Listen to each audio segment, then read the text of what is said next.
Barangay Ginebra, Justin Brownlee mga bro, lumabas na nga ba ang resulta at Chris Newsome papunta na sa Barangay Ginebra. Yan mga bro, pagkatapos mong i-like ang ating video, mag-subscribe na rin kung bago ka pa lang sa ating channel at i-click ang notification bell para lagi kang updated sa ating mga sports balita.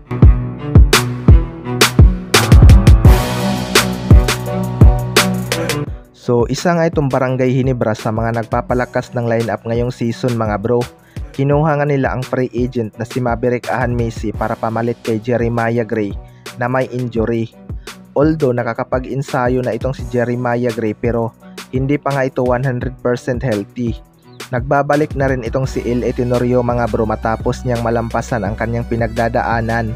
Pero hindi pa nga sigurado kung mahabang playing time ang ibibigay ni Coach Tim Con sa kanya.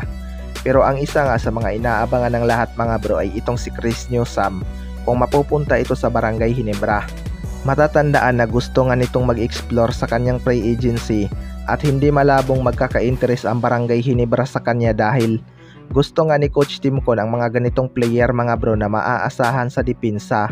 Kita nga natin noong Asian Games kung paano siya ginamit ni Coach Tim Con bilang defender sa mga scorer ng kalaban.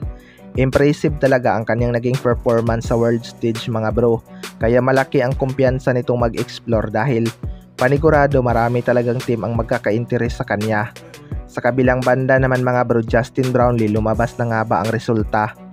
Matatandaan na nagpositibo nga itong si Justin Brownlee sa ipinagbabawal na gamot sa kakatapos lang na Asian Games. Dahil doon naudlot nga ang kanyang paglalaro sa Commissioner's Cup ngayong season para sana dipinsahan ang kanilang titulo. Although malakas naman ang kanyang pansamantalang kapalit mga bro at all around din ang kaya nitong ibigay sa Barangay Ginebra base sa kanilang mga naging tune-up game. Mahirap man para sa Barangay Ginebra ang kawalan ni Justin Brownlee.